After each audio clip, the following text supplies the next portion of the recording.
9 entered at this stage, including Rebel Rebellion for Paul Nicholls, who was a winner at Exeter in October. Cider Grugy, who many people have highlighted as one of the horses to follow throughout the course of this season. And Cider Grugy got off the mark at Kempton over the larger obstacles. I thought he was quite intelligent at a few of his fences. It was a very encouraging start to the season for Cider Grugy, and he's obviously a live chance. And then we've also got His Excellency and Third Intention down the bottom, and they met at Cheltenham with His Excellency winning the battle there. So a mix of horses who've already been showing the mettle over fences this autumn at a lower level and are now taking that up a stage, and one or two that are going to be trying it for the first time. So we start with Captain Conan. Yeah. First of all, Tolworth Hurdle winner. Yep. Back in the depths of winter last year. What do you make of his chances? Well, it's a horse that's bred for chasing. Or if ever you had to sort of draw a picture of a horse that was going to jump a fence, then Captain Conan would be it, wouldn't he? He would, wouldn't he? Great, Yeah. big, monstrous, powerful, thickly set chaser. As I say, won the Tolworth Hurdle. Watch this VT that we caught earlier on, actually, with Darlan beating him on a speed track like Aintree, which, there was absolutely no disgrace in whatsoever. No, and you've got Prospect Wells in behind as well.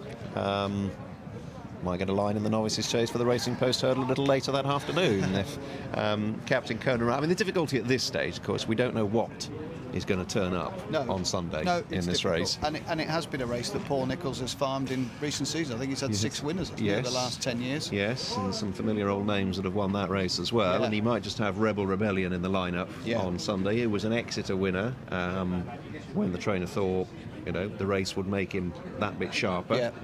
Form's been let down a bit. Second's been beaten at odds on since this week.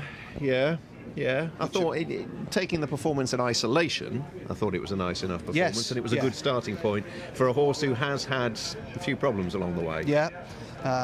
He's quite lightly raced, isn't he? I mean, he's now, I think he's had a bit of tendon trouble.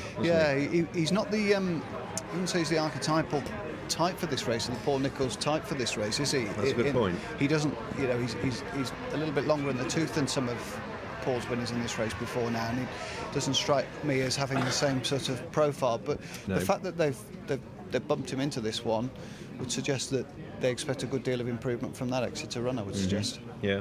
He also got his form over a bit further over hurdles as well. He contested the Tote Sport whatever race, that Silver Trophy at Chepstow. That's right. Ago. Yeah, no, I mean, he looks a nice prospect, and he almost looked like he'd blown up there, then ran on again, and fetched out the JP horse, Philip Hobbs's animal, Bold Henry, which was a little bit disappointing at the end of the week at Exeter, but second run back syndrome can sometimes do that. Possibly, which, then you might flag that up for Rebel Rebellion, because that Exeter run was his first run for a year. Off the back of a sizable absence, wasn't it, as well? So. Yeah. No, I mean, both of those are interesting. I would say of the two, Captain Conan looks to have the more sort of latent ability and class about him. Obviously running Darlan to 3 lengths and Prospect Wells 7 behind at Aintree. Good run, that. Not too shabby, is it there? Cider Grugy, Kempton winner. Small boost for his form earlier on here. Drumshambo winning. Yeah, absolutely. You see Drumshambo in the sky blue colours with the pink cap out the back. Brother Sylvester, the pipe horse in there as well, and one of John Flint's that had come down early on and just had a run sort of to try and get round, an educational run, but bar a horrendous error in the straight. Cider Grugy looked really classy throughout, really, and Gary Moore's horses, I think he had a bumper winner the other day. Just they were going through a bit of a quiet spell, but that bumper winner would have allayed fears of a stable malaise, and this was a really, really impressive performance. Just love the way, bar the horrible mistake 2 out. I mean, he could have won by 20 lengths, couldn't he? In the end, he's only won by half a dozen, which was, but in no way, shape or form, a reflection of his superiority over those. He didn't beat a great deal, admittedly, but it will be a different test, Cheltenham compared to Kempton. Just a bit, but he's a classy horse over hurdles, and he certainly translated that form on the first evidence. Okay, a couple of others that warrant to mention. His Excellency, Third Intention as well. From a yard going great. Obviously Third Intention. They've got the novice chasers in great order as well at the moment, and second to His Excellency here. The pipe horse, I thought, was well on top at the finish. I don't know whether he just races a little bit awkwardly, and whether that's just him, What, Third Intention or No, His Excellency? His Excellency. Okay. So that, the tail's going, and but it's propelling him forward, to be fair. And Third Intention, just whether it's lack of race fitness and just getting a little bit, I don't know, just out on his own for so long and a little bit lonely, and he's just nipped up the inside of him and nicked the prize, hasn't he? Well, you would certainly suggest on that evidence that Third Intention got tired late on, wouldn't you? Just looking around for a bit of company. Nothing untoward, but good performance up to that point, and I would imagine that he's got less miles on the clock and could, he's a younger horse and could well improve past His Excellency given time. Okay.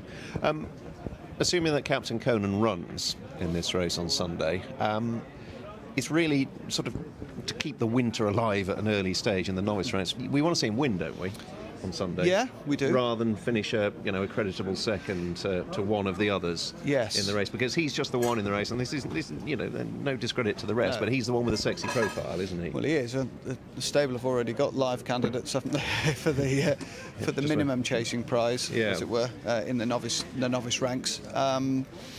But he's the one horse, I think, that could have a little bit of star quality about him in that field. I looked down the field and I think, I like Cider Grugy as an individual, and Rebel Rebellion, I like him too. But, Captain Conan just looks as though he's been waiting to jump a fence for me. And I don't know how he scored. I've had no sort of steer in that respect. But it would be great to go and see him win, and win with authority. If you like the horse and you've got time for him, then you'd hope that he would be capable of doing that. And I suppose a lot of what happens in that race will almost be determined by the momentum that these stables build through the first 2 days of the meeting, really. That's a very good point. I've seen sort of like the Pipe team, certainly, or Nichols.